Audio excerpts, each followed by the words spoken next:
Oh man, here I am, August 1st, Thursday, August 1st, 2024. I'm trying to get my tank back in. I replaced the front tank. I tried to get the back tank out. I couldn't get the one connector off, so I'm trying to get it back in.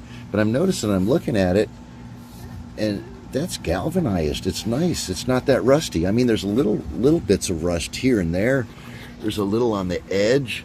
There's a little on the top, but it's a lot better than I was really. I didn't notice it. I thought, and everybody's telling, oh, take the tank out. Just run tank. Well, then it's nice to have that extra tank. If I got two tanks, I can go 625 miles, and I got an extra 5-gallon can in there that I can just dump in the thing. I can go 800 miles without having to stop at a gas station. If I take a tank out, I've just cut my capacity in half, and I can only go 600 miles. So I cut 240 some miles off by removing this tank. And like I'm saying, it looks like it's been replaced. Look how shiny and good that is. Why would I take this out and throw it away to have half the capacity and kind of ruin some of the function of the truck? I mean, if I can just stick a new pump in there and get the right pump that's not going to switch the stuff. So and again, I'm wrong. Everybody else is right. I should listen to them and have my truck the way they want me to have it, instead of my opinion meaning nothing. And I'm unreasonable for even mentioning this now and bitching about it. This is my issue. I'm insane and I have a problem because I won't do what everybody else just tells me to do. But I have my reasons for wanting to do it, and now I'm looking at it, it's like, man, this tank is in really nice shape. I thought it was worse than this. It may, but it does have the wrong, I know it has the wrong pump and or a defective pump with the bad valve in it, because the gas switch is back. So I gotta, let me get out of here. Oh my God, it's so hard I'm recovering from the COVID. I'm still short of breath. I got some citronella over here to try to keep the mosquitoes away, but you can see them. Can you see the mosquitoes? They don't mind. They like that. Well, I can take my,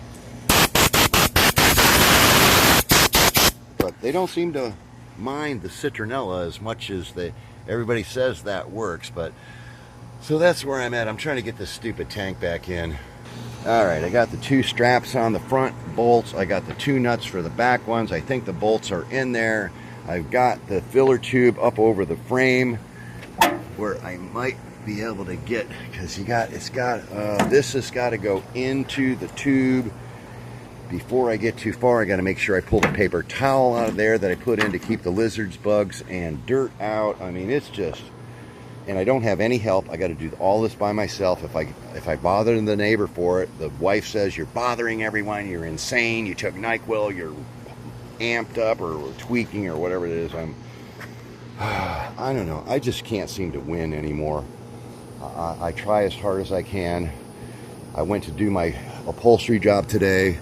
My glue gun was locked up solid with, I spent 3 hours trying to clean my gun out. I can't get any bra clean, and it's BRA with 2 dots over it, KLEEN, so it's not brake clean, it's bra clean actually. My buddy, my neighbor, works at the parts store, so he knows it's called bra clean, and that's what cleans the glue out. But I can't get that. They don't have it at Home Depot. I can't drive my truck to get to it. I like to keep about 20 cans of gum out carburetor cleaner, about 4 or 5 cans of that bra clean, because the bra clean is a solvent for the glue. It will clean the glue, it will thin the glue. I can spray the glue even after it's, so there's so many little nuances and things you need to know. I could probably do a whole half-hour video about the 4 kinds of solvent that I must have on hand at all times just to be able to work on my truck and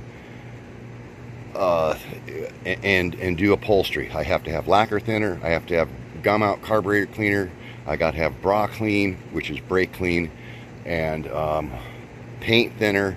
What else is there? Toluene I don't like, and all these things are bad to inhale, ingest, or they're bad for your central nervous system.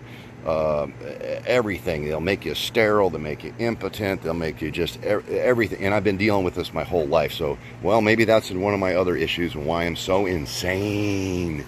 So insane. All right, I'm exaggerating. I know that. I'm just kind of goofing around. Man, I really thought that citronella would keep the mosquitoes away, but the sun's going. I didn't want to do this during the day because it's so damn hot out here. I wait for the sun to get down. Now the mosquitoes are attacking and the citronella's not working. Okay, and it's been 2 weeks since I did this, and I went through the COVID, so I got the brain melt mind thing. This tube, that's where the gas goes through. That's where. So all this extra tube, but this has to go in there, catch under this, into the tube. But if I put this in and let this thing fall off the end, I got to make sure I can get, and again, I don't have anybody to fish that down to me, so I got to get up here, try to get it down, crawl underneath, try to get the hose clamp through the hole, switch this thing around so that it's facing the right direction. It's upside down now. And I can't ask anybody to help me because then I'm bothering anyone and the wife gets mad at me.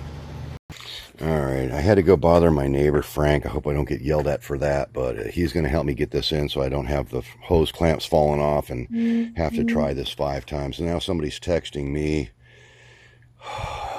And, all right, so I'm just going to cut this off. Cut.